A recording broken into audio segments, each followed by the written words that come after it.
Greetings, classmates. This is Jesse, your digital remote TA, and today I am going to be helping you with the Lab 8 homework assignment.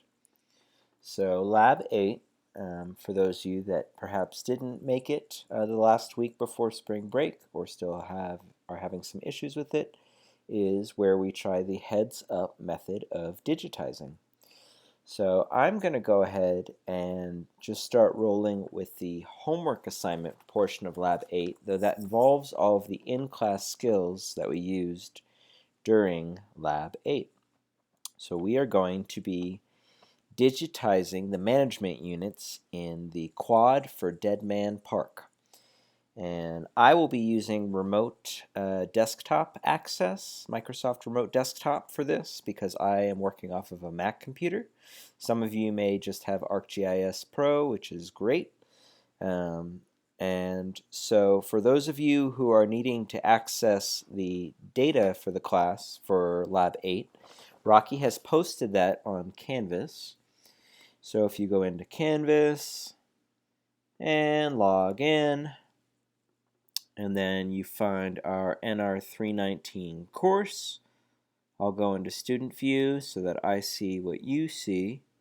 And if we go to modules and scroll down to Lab 8, or week 8, I guess, Rocky has a folder here with all of the data for Lab 8 and also the Colorado locator map info data. So this might be quicker for you. Well, if you're not using remote access, then you'll want to get the data here. If you are using remote access, that gives you the ability to log into the N drive back at Colorado State University's server, and you can get the course data the way we normally would by going into the N drive, classes, spring 2020, NR319, and that's how I'm going to do it. But if you aren't able to get to the N drive or it's going too slowly, Rocky also created these two zip files here that contain the data that we need for the lab. And of course, the handout for that data is also here on Canvas as well. And for those of you who are still having issues with remote desktop, Rocky has included this course information here under modules for NR319, remote desktop installation video and remote desktop file management. So make sure to use those resources as you need.